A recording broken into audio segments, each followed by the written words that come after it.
Little girl gave a rescue signal to a Hell's Angel. What he did next no one expects. The little girl's hand pressed flat against the diner window, fingers splayed wide in a deliberate pattern that most people would never recognize. But Marcus "Reaper" Williams wasn't most people. The grizzled biker, his leather vest covered in patches from 3 decades riding with the Devil's Disciples Motorcycle Club, had seen that signal exactly twice before in his life, both times in situations where a child's life hung in the balance. His coffee cup froze halfway to his lips as his eyes locked onto the terrified green eyes of the girl who couldn't have been more than 7 years old. She sat in a booth across the truck stop diner, wedged between a nervous-looking woman and a man whose predatory smile made Marcus's blood run cold. The girl's hand remained pressed to the glass for 3 more seconds before the man grabbed her wrist and yanked it down roughly, his grip leaving white marks on her small arm.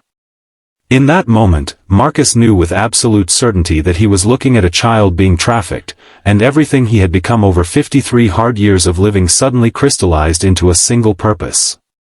If you believe in second chances, in the power of one person to change everything, in kindness showing up in the most unexpected places, then this story is for you. Please take a moment to like this video, leave a comment about a time someone showed up for you when you needed it most, share this story with someone who needs to believe in humanity again, and subscribe to Kindness Tales so we can keep bringing you stories that remind us all of the good that still exists in this world. Now, let me tell you about the day a man everyone had written off as dangerous became someone's hero, and how a little girl's courage in her darkest moment created ripples that would change an entire community. Marcus Williams had never planned to become a Hell's Angel. Growing up in the foster care system in Detroit, bouncing between 14 different homes before he aged out at 18, he had learned early that the world was divided into predators and prey, and he had decided which one he would be. The motorcycle club had given him the only family he had ever known, a brotherhood forged in loyalty and bound by code. But it had also cost him everything else. His ex-wife had left him 20 years ago, taking their daughter Sarah with her, unable to live with the danger and the lifestyle anymore. Sarah was 28 now, and Marcus hadn't seen her in over a decade. She had made it clear through her mother that she wanted nothing to do with him, that she was ashamed of what he represented, of the violence and criminal reputation that surrounded the club. It was a wound that had never healed, a constant ache beneath the hardened exterior he showed the world. He carried a picture of her as a little girl in his wallet, worn soft at the edges from the times he pulled it out late at night when the loneliness became unbearable. He had been riding for 3 days straight, making his way back to the clubhouse in Montana after a run to California, stopping at this particular truck stop only because his bike needed gas and his body needed coffee. The diner was one of those forgettable places that existed solely to fuel people passing through, all cracked vinyl booths and fluorescent lighting that made everyone look slightly ill. Marcus had chosen a seat at the counter with his back to the wall, an old habit from years of needing to see trouble before it saw him. He had noticed the trio when they came in 15 minutes earlier, not because they stood out particularly, but because something about the dynamic felt wrong in a way he couldn't immediately articulate. The woman kept glancing at the exits. The man kept his hand on the girl's shoulder with a possessiveness that seemed performative, like he was making a point of appearing to be her father. And the girl, she sat absolutely still with the kind of frozen watchfulness that Marcus recognized from his own childhood, the survival instinct of a kid who had learned that drawing attention meant pain. When the girl pressed her hand to the window in that specific signal, the hand gesture that child safety advocates had been promoting online for kids in danger to use, Marcus felt something shift in his chest. He had learned about the signal from a viral video his daughter had shared years ago, back when they were still in occasional contact through social media before she blocked him completely. The signal was simple but distinctive, thumb tucked into palm, 4 fingers raised, then folded down to trap the thumb, creating a visual distress call that could be made silently. It had been designed specifically for children who found themselves in situations where they couldn't speak freely, couldn't call for help, but could communicate their danger through a window or a webcam. The fact that this little girl knew it and was using it meant she had been taught about stranger danger, about trafficking, about how to ask for help. It meant that somewhere, someone loved her enough to prepare her, and that she was smart enough and brave enough to use what she had learned even in the midst of whatever nightmare she was living.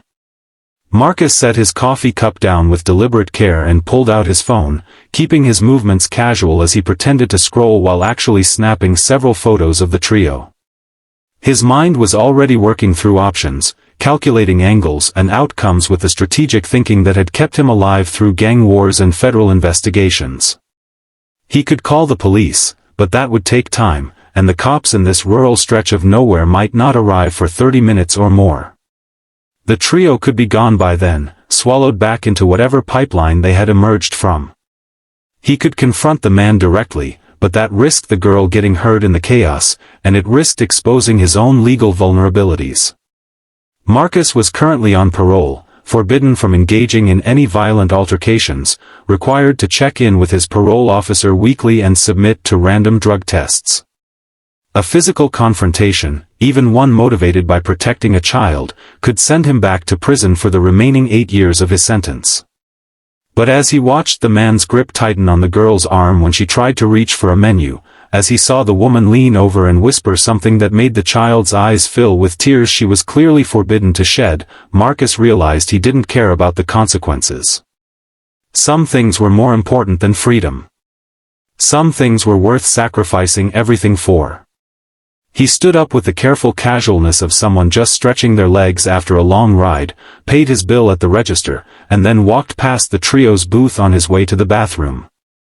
As he passed, he let his eyes meet the man's for just a fraction of a second, long enough to communicate recognition, long enough to let the predator know he had been seen. It was a calculated risk, one designed to create tension and possibly force a reaction. Marcus locked himself in the bathroom and immediately called Jimmy Chains Rodriguez, the club's sergeant-at-arms and the closest thing Marcus had to a best friend. Jimmy answered on the second ring, his voice gravelly from whatever he had been doing before the phone interrupted him. Marcus spoke quickly and quietly, laying out the situation in the clipped shorthand they had developed over decades of operating in situations where clarity could mean the difference between success and disaster. He gave Jimmy the license plate number he had memorized from the trio's vehicle in the parking lot, described the man and woman, explained about the signal and what he planned to do. Jimmy was silent for a long moment after Marcus finished speaking, and when he finally responded, his voice carried both concern and resignation. He told Marcus he was going to call in some favors, reach out to contacts they had in law enforcement who owed them, people who could move faster than a 911 call would allow. He told Marcus to be careful, to remember what was at stake, to think about Sarah even if she wasn't thinking about him. But he also told Marcus he understood, that he would do the same thing, that sometimes a man had to stand up and be counted regardless of the cost. When Marcus emerged from the bathroom 3 minutes later, the booth where the trio had been sitting was empty, dirty plates still on the table, half-eaten food getting cold. His heart kicked into overdrive as adrenaline flooded his system. He strode quickly to the front of the diner, scanning for them, and caught sight of them through the windows heading toward their car, a nondescript gray sedan that was already pulling out of the parking spot with the man behind the wheel. Marcus ran outside without bothering to disguise his urgency anymore, his boots hitting the asphalt hard as he sprinted toward his motorcycle. He swung his leg over the bike and kicked it to life, the engine roaring with a power that matched the urgency pounding in his chest. The sedan was already turning onto the highway, but Marcus could see it clearly, could track its movement as he gunned the throttle and shot out of the parking lot in pursuit. For 40 minutes, Marcus followed that sedan down increasingly rural roads, staying far enough back that he wouldn't be obvious but close enough that he wouldn't lose them. His phone rang twice during the chase, Jimmy calling with updates, but Marcus let it go to voicemail, unable to risk the distraction while navigating the twisting two-lane highway at speeds that were probably illegal even for someone not on parole. The landscape changed from scattered buildings to dense forest, the kind of isolated terrain where someone could disappear and never be found. Marcus felt ice forming in his gut as he realized where this was heading. These people weren't just passing through. They were taking the girls somewhere remote, somewhere they felt safe, somewhere terrible things could happen without witnesses. His hands tightened on the handlebars until his knuckles went white, and for the first time in years, Marcus found himself praying to a God he wasn't sure he believed in anymore. He prayed for the girl's safety, for wisdom,